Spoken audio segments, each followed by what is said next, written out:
time to do our end of year book tag. I have got these questions from Sarah Corelli's video that she did on this last year. I've literally copy and pasted the questions. I've got rid of a couple of them. A couple of them I just didn't have answers to, and a couple of them I didn't want to answer. So if there's any missing, that's why. But we're going to start from the top. We're going to go through the books from the year and just round up the year in a beautiful way. And then you've got one more video left for Bookmas, which will be tier ranking all the books that I've read this year. I am currently bulk filming a lot of videos in November, so that video will be filmed later on to try and get some of my December reads in there as well, just so you guys can see a little bit more of what I've been reading. So let's, without further ado, get into our end of year book tag. So a book you wish you could erase from your memory and read again, and that is by far Yours Truly by Abby Jimenez. That book, if I was to think about one of my favourite books this year, it was incredible. I loved it. You are following Jacob and Bree, and Jacob joins a new hospital with severe anxiety, and Bree has a lot of stuff going on in her own life as well, but is kind of Jacob's anchor after initially meeting and getting off on the wrong foot. And it was just a true love story. It was beautiful, absolutely beautiful. I would highly recommend that book to everyone. Abby Jimenez knows how to write men, because my favourite new character, which I've took as like favourite new like male character, is Justin from Just for the Summer. He is golden retriever. He is kind of everything I want in a guy. The way he looks after his family, the way he comes and gets to Emma's side and puts her first in ways that no one else ever could, is just beautiful to me. And for that, he is my favourite new character of the year. Okay, so we've got our most surprising books of the year. I've done a good one and I've done a bad one. Starting with the good stuff first, my most surprising book in a good way was Daydream by Hannah Grace. I heard this book get so much stick, and it was everyone's least favourite book in the Maple Hills series, but I loved it. I really resonated with Hallie, and I just found that her demeanour, the way she acted, her thoughts, her feelings were on par with how I thought and felt about a lot of things. Her love for books as well really resonated with me, and so for that I adored this book. I really enjoyed it and would recommend this one to everyone, but I know a lot of people really love Icebreaker and Wildfire, and this one just didn't live up to their expectations. So please, if you have heard lots of things and you're apprehensive about this book, please read it and form your own opinion, because this was such a true case of, if I'd have listened to everyone else around me and what they'd have thought, then I would never have picked up this book. But I'm so glad I did, because it turned out to be one of my favourite books this year. And then getting on to the bad. What was a bad surprise this year? What was not great? What didn't help? Midnight Sun by Stephanie Meyer. This book you're following, Twilight, the story of Twilight from Edward's perspective, which you already get, and it's Brit. I have nothing good really to say about this book. It was horrific. It was not worth the hours that it took me to read it, and I would never recommend this to anyone to read. You don't need it in your life at all. Again, we're talking new releases, we're talking best and worst, and if you've been around on this channel for a while, you should know this. The best new release this year was Fearless. I don't want to hear any arguments. This book was incredible. This book you're talking, it is, oh my gosh, just remembering what happened makes me want to cry. This book is 527 pages. That's a big book for me to be reading. I read it in a day. I read nothing in a day. Literally nothing. I read this in a day. But to go to the worst end of the spectrum, we go from this. Best book of the year. Absolutely incredible. Went to an author event, got this signed, loved it. So happy to read it. So happy to receive it. At the author event, we're getting told, oh, we're going to get a kit novella. Kit novella comes out. Fearful. Piece of garbage. What is this? This is the biggest cash grab I've ever seen in my life, with no plot, nothing. This book makes me viscerally angry because it is not worth it for the narrative. It makes everything kind of not make sense, and I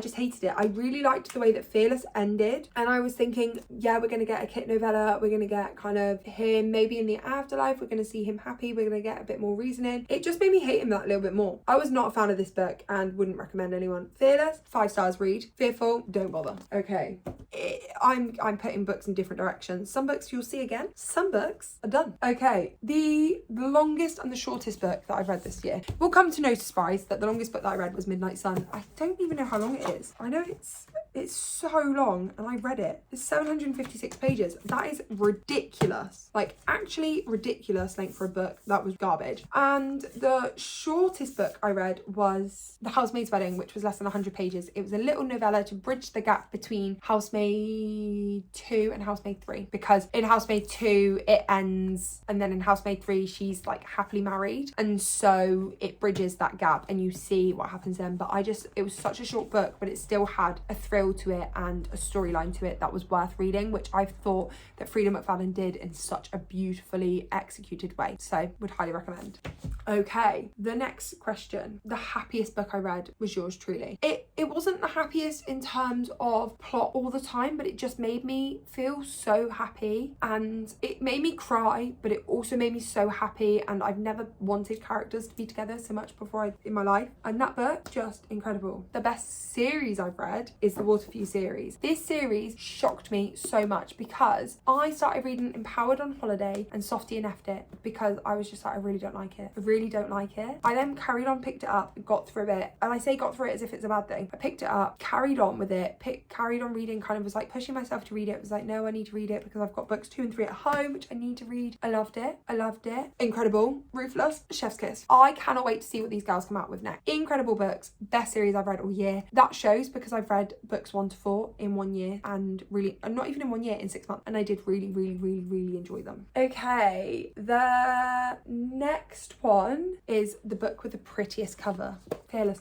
And actually, I think it's because of the naked hardcover, which never picks up well on the camera, but this book is just so beautiful. I do really love this book a lot. I love the crown. I have a lot of feelings with this book, and so it just gives me the most like prettiest vibes. Okay, again, no shock to you guys, book with favorite quotes. Yours truly by Abby Jimenez. The way I relate to Jacob and his anxiety just resonated with me, which meant that there was a load of quotes in there that also resonated with me, and I got some beautiful quotes out of that, and it just made me feel seen, and so for that I can't fault it. Favorite new author, I will say, is Abby Jimenez. These books were just incredible. I cannot wait to read more from her backlist. I have read a few new books from new authors over the last couple of years, and I think this is the second time where I've read an author and I was like, I need to read her backlist like straight away. So I am excited to maybe pick up a few more of her books in the next year and see where we're going with them. But yeah, favourite new author is Abby Jimenez. You can see my little pile of books that we've spoken about behind me. I've got to put all these books away yet. Okay, books you finally read, and I'm so glad to have read them, is the Devil Wears Prada series. I don't know whether I read Devil Wears Prada this year or the end of last year, but I definitely read Revenge Wears Prada and When Life Gives You Lululemons, which is part of this trilogy as well, this year, and I'm so glad I got them off my TBR. I didn't enjoy them as much as I enjoyed the films, but they were still good books, and if you like to read books that you know what's happening and just a very cozy rom-com-y time,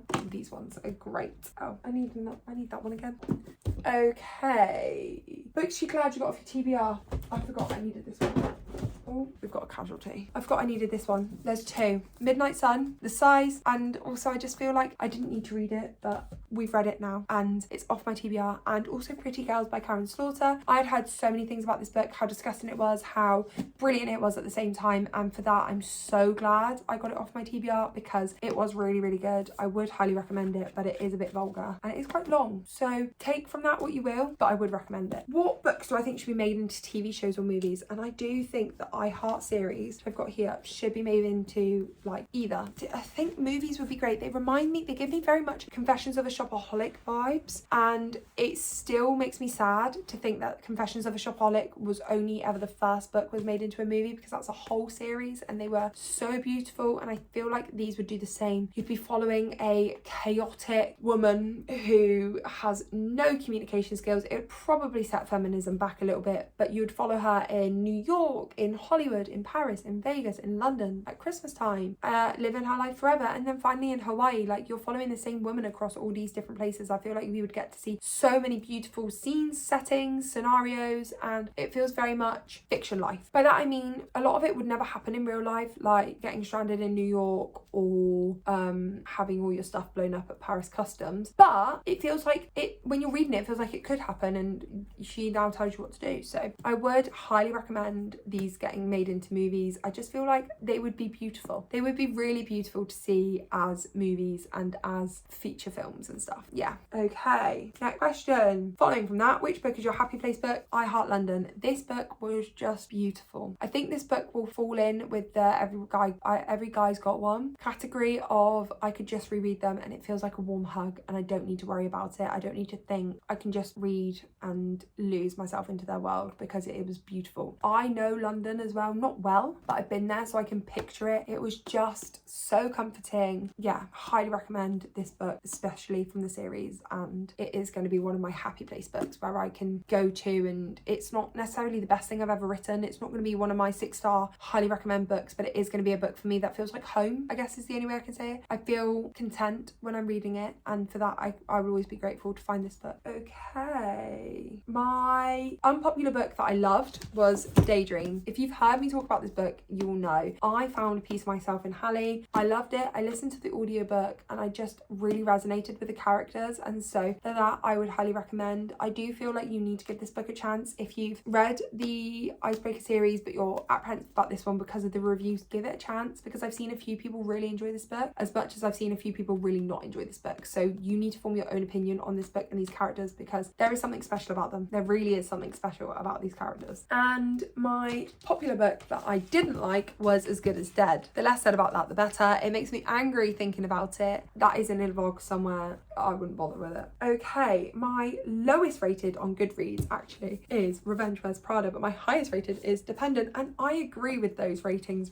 really. Is this the worst book I've read all year? No. But is it a masterpiece? No. So I can see why it's got low reviews. Dependent, incredible book, like 5-star book. It deserves all the love that it's been getting, and if anything, Ruthless should be loved more because I love that one even more. That personally is my favourite in the series, which is book 4. I feel like that book deserves so much more hype than it gets. These sisters deserve so much more love than they are getting. This indie published book, please, please, please go and check out their work and see if it's for you, because they deserve so much hype and attention than what they actually get. My favourite audiobooks were either None of This Is True, which I don't have on me right now, or actually the Maple Hill series. I listened to these audiobooks on drives from Liverpool to Plymouth, and they were such easy books to read and get lost in, and for that I will forever be grateful for them because they were just so sweet and lovely. And yeah, I would highly recommend picking up the audiobooks for this, because I feel like you don't need to listen too intently to know what's going on and to keep up with the storyline. So would highly recommend the audiobook. And whoopsies, I put them away.